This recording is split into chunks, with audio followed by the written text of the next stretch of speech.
Ron chases his friend to the dark wood, going through all the tall grasses. But when he sees her again, she isn't the same as her normal self.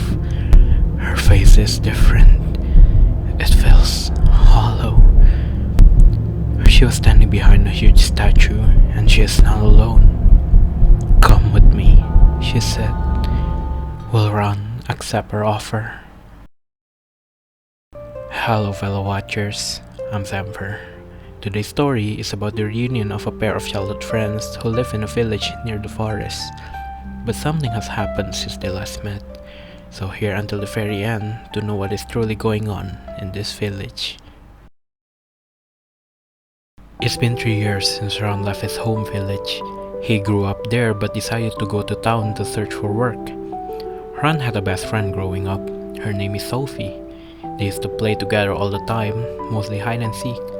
But sadly, Ron had to make a hard decision to leave her in the village in order to make a better living. After 12 hours of driving, he was finally able to see the village from the road. It's already nighttime, but once he arrived there, he never felt more like home. After all, it's the place where he grew up. But the first house that he visited was not his. It is actually Sophie's house. He wants to give some gifts to their family because growing up, her family helped Ron's family through financial struggle, so consider it as a payback. Ron knocked on the door, introducing himself. "Hello, anybody in the house? This is Ron. I bring some gifts from town." Sophie's mom answered from behind the door, asking Ron to leave it in front. There seems to be something different though. Sophie's mom is usually very welcoming to him. She almost sees him as her own child, but this time, she doesn't even want to see him. Ron is confused, but he thinks that maybe she just doesn't fully trust a stranger, especially after a long time. Then he asks her, "Sorry, Auntie, but may I see Sophie?" There is no answer at first. But there seems to be something different though. He could hear loud footsteps from inside. Ron just left, thinking maybe she just couldn't hear him, and decided to go to home. When he was about to go into his car, Sophie's mom came out of the door and said, "Don't you dare to even say that name again!" and immediately closes the door. Ron noticed something different, something weird. She was wearing a blindfold. Ron doesn't know what's going on, but he decided to ignore her for the time being and decided to go home to meet his family. Just when he was about to arrive, he actually meets Sophie on the road. Because it's already dark and there's no one else on the road, he decides to pick her up and drive her there. "Hey, long time no see! It's me, Ron! Come on, get in!" Ron said. Sophie then enters the car.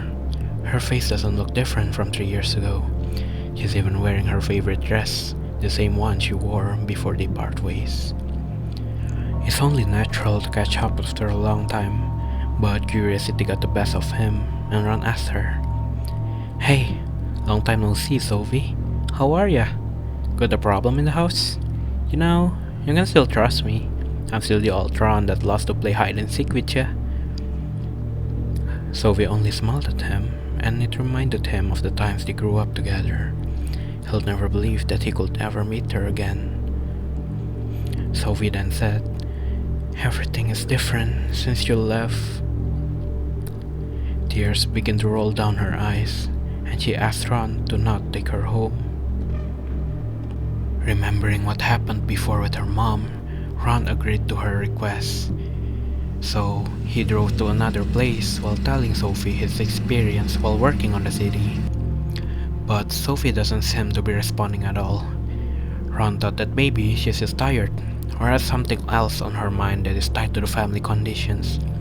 So he decided not to bother her and take Sophie near the spot in the forest where they used to play as children. They love to play hide and seek together, and Sophie always wins when it is her turn to hide. This time, Ron doesn't want to ask her to play. He wants to ask her to go live with him and start a new journey together in the town. But just moments after they arrived, Sophie immediately ran as fast as possible into the dark wood. Ron chases after her. It's been ages since he last visited this forest, so he barely remembered the path. especially with tall grasses growing all around. He finally found an opening behind the tall grass, but for the very first time in his life, he finally finds Sophie in a game of hide and seek. Only this time, Sophie was waiting to be found. He stood behind a huge statue. His face was covered with some kind of cloth with weird symbols all over it. She also wasn't alone. Ron could see unshaped shadows hanging on the tree branches. He is too shocked to do anything. His legs were trembling, but his psyche was focused on that figure, like it was hypnotizing him. Then, Sophie said, "Come with me, Ron. Join me in this feast of life." But when Ron was about to take the offering, a bell rings and the chant can be heard from far away. Sophie creaked, and that's when Ron fainted all of a sudden, only hearing the chant as he was losing his consciousness. Sophie.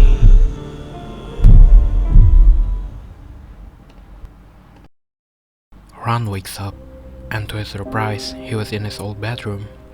He goes out of his room and sees that Sophie's parents and his parents were talking outside. His parents hugged him and asked if he was okay. But the only thing that's lingering in his mind is what happened last night. So they explained everything. Since he left, Sophie was depressed and caged herself in her room. Caving into her depression, Sophie needed a coping mechanism. She decides to do an occult ritual to awaken a primordial entity that is able to place a curse upon the village, encouraging them to end their own lives, turning them into one of its pawns. Sophie, who likes playing in the forest, spotted the sinister-looking statue at the lost part of the woods before. To her surprise, what she has read about the idol from her death notes is actually real. So after Ron left her, she decides to do the ritual, submitting into her grief and ending her life. And since then, the curse was placed upon the whole village. Sophie's parents were the one who figured it out. Her room was empty and they cannot find her for days, so they decided to make a search party to find the missing Sophie. Until one day, Sophie's body is found. But what's weird is that they can't trace the statue at all, like it knows the ones who are willing to be a part of it. They also found her death notes about the occult on her bed, wide open. And since then, Sophie was seen to be around the house, even though their daughter is already gone from this world. They know these things are just creatures, trying to lure them in. So, in order to get rid of this evil, her father uses a ritual where they blindfold themselves and chant an ancient spell every Friday night, walking around town. Even though it's quite effective, Sophie was still seen sometimes around the village, luring around everyone to feel what she was experiencing. There have been some missing rumors as well, and Ron is just one lucky soul to not become another victim of the curse. After all, who would like to be alone? Hey, did you enjoy the story? I know, life is hard, especially when you are facing it alone. So, try to find others who can encourage you to grow. Stay strong out there. If you'd like to hear more about spirits, just click on this magical book right here. And if you happen to have stories about the arcane, feel free to tell them in the comments. Maybe I'll cover it sometimes. Thanks for listening. Goodbye, watchers.